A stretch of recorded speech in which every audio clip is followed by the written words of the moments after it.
Next article की अगर हम बात करते हैं, नेक्स्ट आर्टिकल, ये सबसे इंपॉर्टेंट आर्टिकल मेरे को लगता है ऐसे कि इस आर्टिकल से सर डायरेक्टली आपके सीएपीएफ में एसए क्वेश्चन आ सकता है।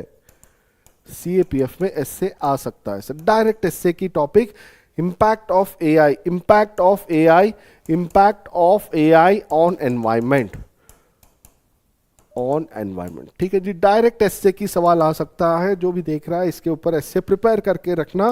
बिकॉज क्यों कह रहे हो सर ऐसे आप, क्योंकि आप सबको पता है सर भारत के अंदर अभी 2026 में एक बहुत बड़ा एआई समिट होने वाला है ना। और एआई का इंपॉर्टेंस की हम बात करते हैं सर, एआई की इंपॉर्टेंस तो बहुत सारे चीज है। अगर एआई की नेगेटिव की चीजें हम बात करते हैं, एआई की नेगेटिविटी की बात करते हैं, तो सबको पता है सर एआई एक तो फेक न्यूज भी जनरेट कर देता है ना, मिस इन्फॉर्मेशन फैलाने में मदद करता है। ठीक है, ये फोटो वगैरह एडिट करना है सर, है ना, किसी के फोटो में कुछ भी चिपका देना, राइट। ये जो चीज़ हो रही है, जो आजकल न्यूडिटी को प्रमोट कर रहा है, ठीक है, पोर्नोग्राफिक वीडियोस इससे बन रहे हैं, तो ये सारे नेगेटिव इम्पैक्ट में तो हर कोई बात करता है। बट इसका जो सबसे बड़ा नेगेटिव एस्पेक्ट है, एआई का जो सबसे बड़ा नेगेटिव एस्पेक्ट है, वो है सर इसका इम्पैक्ट एनवायरनमेंट में क्या रहेगा, और इस पर कोई भी बात नहीं करता है। सर एआई का इम्पैक्ट एनवायरनमेंट में कैसे होगा, कोई सोचेगा भाई क्या हो सकता है impact of AI on environment.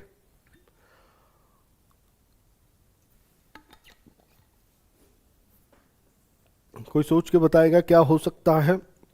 तो अगर एआई की इंपैक्ट एनवायरनमेंट पे हम बात करते हैं, देखो सर एआई का जो लाइफ चलता है, एआई की जो ज़िंदगी डिपेंडेंट है, जैसे हमारी ज़िंदगी सर, हमें ऑक्सीजन चाहिए, हमें पानी चाहिए, हमें खाना चाहिए, है ना, तभी हमारी ज़िंदगी चल सकती है।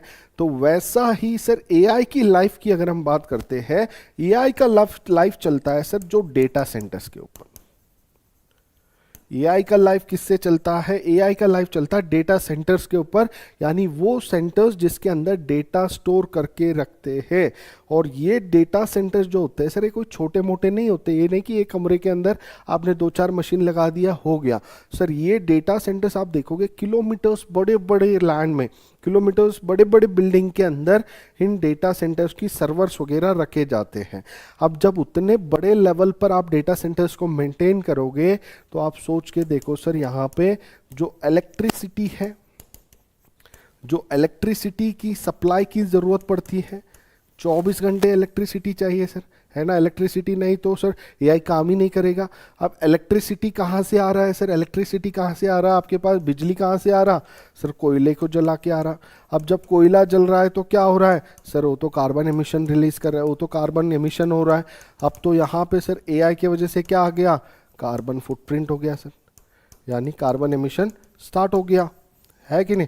सबसे पहला इम्पैक्ट जो इसकी इलेक्ट्रिसिटी सप्लाई है उसके कारण। अभी सर डेटा सेंटर्स में बड़े बड़े सर्वर्स होते हैं, बड़े बड़े मशीन्स होते हैं, ठीक है, इसके अंदर बड़े बड़े सर्वर्स होते हैं, बड़े बड़े मशीन्स होते हैं। और जब ये मशीन्स या ये सर्वर्स जब ये प्रोसेस करते हैं, तो आप सबको पता है कोई भी चीज़ प्रोसेस होता है तो वहाँ पे हीट रिलीज होता है नहीं होता है सर, बिल्कुल होता है सर। कोई मशीन चलेगा तो हीट रिलीज होगा। इनफैक्ट फ़ोन चलाते हैं हम, फ़ोन गर्म हो जाता है ज़्यादा चलाने पे, सिस्टम चलाते हैं सर वो गर्म हो जाता है। तो जब भी कोई भी चीज़ जब चलते रहेगा तो प्रोसेसिंग के टाइम में हीट रिलीज करता है। अब इस हीट को ठंडा करने के लिए यहाँ पे या तो कूलेंट की यूज़ किया जाता है, या तो सर यहाँ पे एसीज को यूज़ किया जाता है, या तो यहाँ पे वाटर को यूज़ किया जाता है, ठीक है। तो यहाँ पे अगर हम बात करें सर, जब एसीज को यूज़ करते हैं, एसीज के लिए फिर इलेक्ट्रिसिटी चाहिए। जब पानी हम यूज़ करते हैं, वैसे ही पानी की स्कैसिटी चल रही है, वैसी पानी की स्कैसिटी चल रही है, तो फिर आप पानी इसके लिए भी यूज़ करोगे, तो कहीं ना कहीं पे सर वाटर की डिग्रेडेशन यहाँ पे होना शुरू होगा, ठीक है, वाटर की डिग्रेडेशन यहाँ पे होना शुरू होगा। तो first impact electrical supply, next impact जो हीट जनरेट होता है उसके कारण, जो वाटर और एसीज के कारण ये भी इम्पैक्ट पड़ रहा है। 2 मैंने बता दिया यहाँ पर, है ना, 2 बता दिया। तीसरे की अगर हम बात करते हैं सर, थर्ड का अगर हम बात करते हैं, थर्ड जो वर्स्ट इम्पैक्ट होगा यहाँ पे एआई की वजह से सर बहुत सारा ई वेस्ट जनरेट होता है। अब इस ई वेस्ट की वजह से आप देखोगे इसको कहाँ फेंकोगे भैया, ये तो जल्दी से जल्दी डीकम्पोज भी नहीं होता है। इसका ई वेस्ट का ही एनवायरनमेंट के ऊपर खुद अपना प्रभाव है।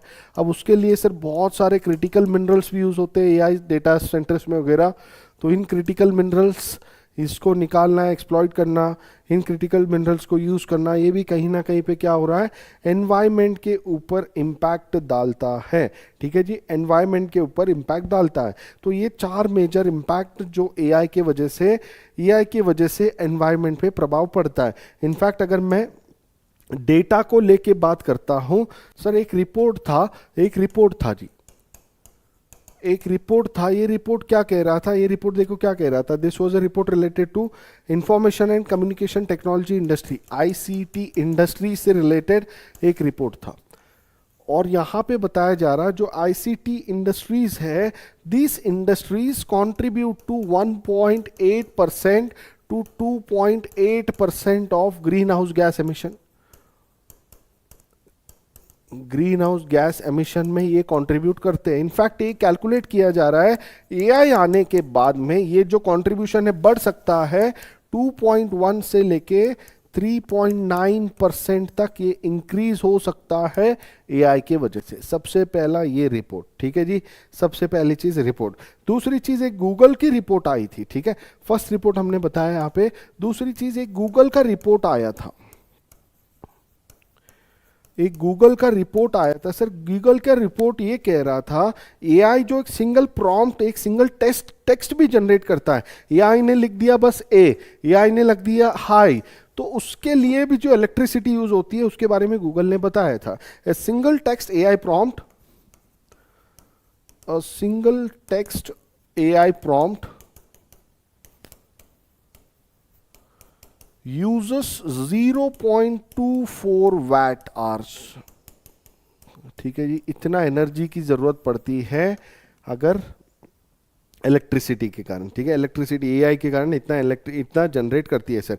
इनफैक्ट अगर तीसरा रिपोर्ट की मैं बात करता हूं, यूनाइटेड नेशन एनवायरनमेंट प्रोग्राम, ठीक है, ये 2023-24 में एक रिपोर्ट निकालता है regarding ground water, regarding water. तो ये रिपोर्ट में कहता है सर जो एआई का लाइफ साइकिल चलता है, जो एआई का लाइफ साइकिल चलता है, एआई का लाइफ साइकिल मतलब सर जो डेटा सेंटर्स चलते हैं, इन डेटा सेंटर्स के वजह से अगर आप देखोगे ये जो डेटा यूनिट्स होते हैं, डेटा सेंटर्स होते हैं, they are going to use, ये कितना पानी यूज करते हैं sir, 4.2 billion cubic metres, 4.2 billion cubic metres to 6.6 billion cubic metres, इतना पानी यूज हो सकता है सिर्फ एआई डेटा सेंटर्स की वजह से 2027 तक। ये यूनाइटेड नेशंस एनवायरनमेंट प्रोग्राम का भी रिपोर्ट था, ठीक है जी, ये यूनाइटेड नेशन एनवायरनमेंट प्रोग्राम का रिपोर्ट भी था, राइट। इसके अलावा सर एक और भी रिपोर्ट होता है, वो कहता है जो ये लार्ज लैंग्वेज मॉड्यूल होते हैं sir, single large language module, silver large language model, ठीक है, जो यही होता है सर, जो ChatGPT हो गया, ग्रॉक हो गया, इनको ही कहते हैं। ये 3 lakh tons of carbon emit करते हैं हर साल, 3 lakh KGs of carbon emit करते हैं,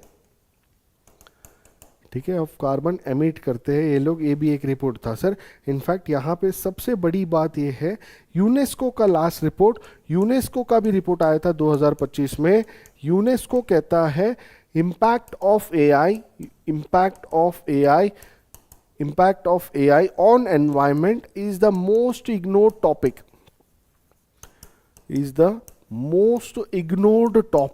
यानी सर इस पे कोई बातचीत करना ही नहीं चाहता है, इस पे कोई बातचीत ही नहीं करना चाहता है, ठीक है, यही एक ऐसा टॉपिक है जिस पे कोई बातचीत नहीं करना चाहता है। तो ये चीज़ है सर। इनफैक्ट हमें पता है एआई के बहुत सारे पॉजिटिव्स भी हैं, ठीक है, एआई के बहुत सारे पॉजिटिव्स भी है सर। एआई आपको कंटेंट क्रिएशन में काम करेगा सर, एडिटिंग वगैरह, जो डेटा कलेक्शन होता है वो बहुत सारी चीज़ें सिंप्लीफाई कर देता है, ये सारे पॉजिटिव्स है। बट अगर इसका इररिलेवेंट यूज होगा, in fact instead of getting many positives if you use it irrelevantly, यानी सर मेरे को टाइम पास नहीं हो रहा, मैं एआई से बात करूंगा, आपने ऐसे बहुत सारे सोशल मीडिया में वीडियो वगैरह देखा होगा, ठीक है, जब इसकी irrelevant यूज होगा, बेकार में खाली बैठा है आदमी, तो कोई फोटो दे दिया, बोला इसको ये बना, इसको ये बना, इसको ऐसे बना, इसको वैसे बना, राइट। तो जब ऐसी इररिलेवेंट यूज एआई का किया जाएगा सर, तो कहीं ना कहीं पे इसका वर्स्ट इम्पैक्ट, सबसे ज़्यादा प्रभाव एनवायरनमेंट पे पड़ेगा। इसका सबसे ज़्यादा प्रभाव किस पे पड़ेगा? एनवायरनमेंट पे पड़ेगा। तो यहाँ पे सर मैंने डिटेल में आपको बता दिया what would be the impact of environment on AI with the upcoming data. Data के साथ में सर क्या क्या इम्पैक्ट्स होते हैं, तो इस पे आप इजीली अभी अपना एक ऐसे तैयार करके रख सकते हो 300 to 400 वर्ड्स के अंदर। तो यही आप सबका होमवर्क भी रहेगा, ठीक है। हाँ, इनफैक्ट यहाँ पे डेटा सेंटर्स की एक और चीज़ मैं बताऊँ सर, लोग कहते हैं, ठीक है, जो बड़े बड़े कंपनीज है वो कहते हैं यार डेटा सेंटर्स हीट बहुत जनरेट करता है, एक काम करो डेटा सेंटर्स को जो आर्टिक रीजन के पास में, ठीक है, आर्टिक रीजन के पास जहाँ पे ठंडा रहेगा वहाँ पे डेटा सेंटर्स को एस्टैब्लिश करो, वहाँ पे डेटा सेंटर्स खोलो, सो दैट हमें एसी वगैरह कम चलाना पड़े। तो वहाँ पे चलाओगे भैया आर्टिक के अंदर आप लोग, तो वहाँ पे ग्लेशियर्स है, ग्लेशियर्स मेल्ट होगा तो उसका अलग इफेक्ट होगा क्लाइमेट चेंज के ऊपर, है कि नहीं सर। दूसरी चीज़, कहीं सारे एआई, इनफैक्ट यहाँ पे ये भी आर्ग्यू किया जा रहा है, जो यूएसए कह रहा है ग्रीनलैंड हमें चाहिए, तो यहाँ पे यूएसए के बड़े companies they are already preparing their plan to establish data centres in Greenland. तो अभी ग्रीनलैंड में तो सर बर्फ बना जमा हुआ है, तो वहाँ पे डेटा सेंटर खुलेगा तो हीट बढ़ेगा, हीट बढ़ेगा तो ग्लेशियर पिघलेगा, ग्लेशियर पिघलेगा तो भैया फिर समुद्र में पानी बढ़ेगा, उसके वजह से क्लाइमेट चेंज पे प्रभाव पड़ेगा। तो ये भी एक आपका क्या है सर, इम्पैक्ट होने की चांसेस है, ठीक है, ये भी क्या है सर, एक इम्पैक्ट होने की चांसेस है। This all are the topics जो एआई का इंपॉर्टेंस हो सकती है, ठीक है।